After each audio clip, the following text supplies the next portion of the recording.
I've been asked, is this a product that I would install again? And in short, my answer is actually no. Here's why. So to start with, you think that it looks flat. It's a cut river rock, right? But in actuality, if you slide a point across, you'll find that it's not actually flat at all. There's a lot of variation in the height of these. And that's a problem for both drainage, water drainage, as well as ease of installation. And I want to zoom in here real quick so you can even see some of the pieces have a bit of a difference in height here, where it's not quite cut all the way through. So it's going to be a little bit more work on the install because it's got some variation. Now, from a installation perspective, we're already assuming that your shower floor is properly sloped to the drain. This shower in particular has 2 Schluter shower kits, so it started off with the correct slope. And on top of it, it has Purdy on top of that, but it maintains the same slope.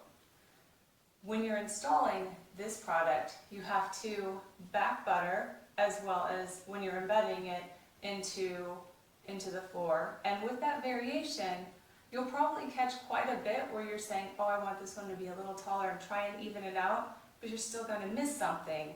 And what you're leaving behind is a floor that's not quite even, where water can pool up in certain places. And we do know that grout is porous, and it'll only be a matter of time before that water seeps through, and then you're relying on your waterproofing membrane to direct the water out. Now, this is also a problem when you're installing the grout because you're trying to make the uneven edges even with the grout. It's just a matter of, it is just quite a bit more work to install than a regular mosaic or a regular tile.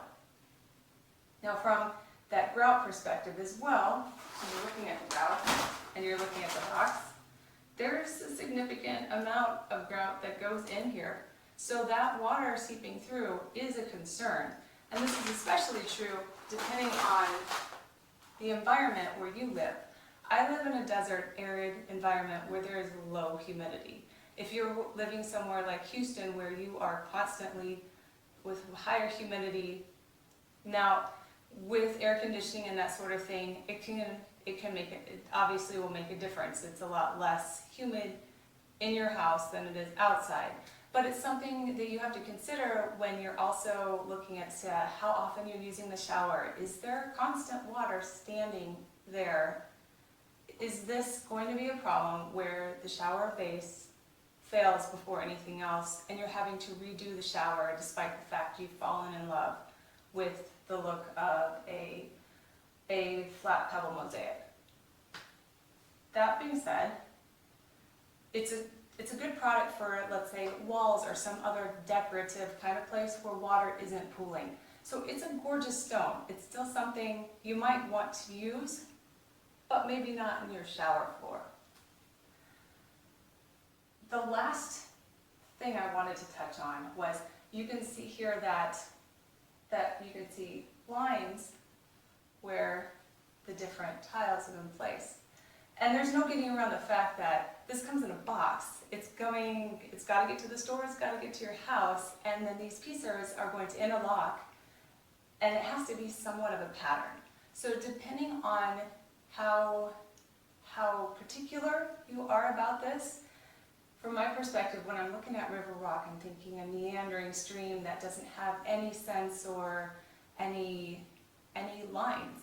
So it's one of those things, know that when you're putting this in, you're going to have some lines in it. That is, and I'll let you see here, you'll see it both directions too.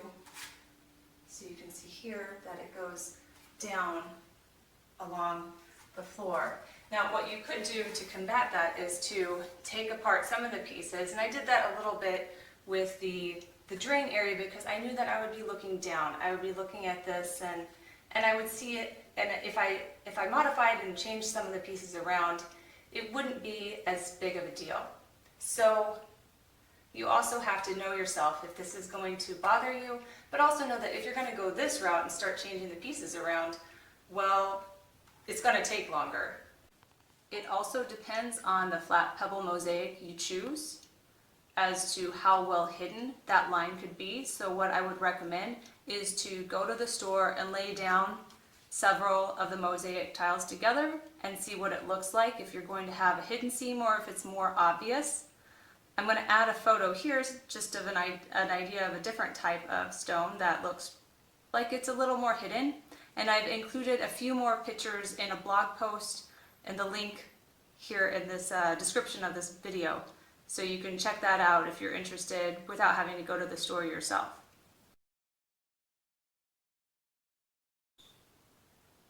I feel like this is important information to share with you because when we're making these design decisions, we don't always have the experience. We don't know what kind of product is the wrong product for a certain space.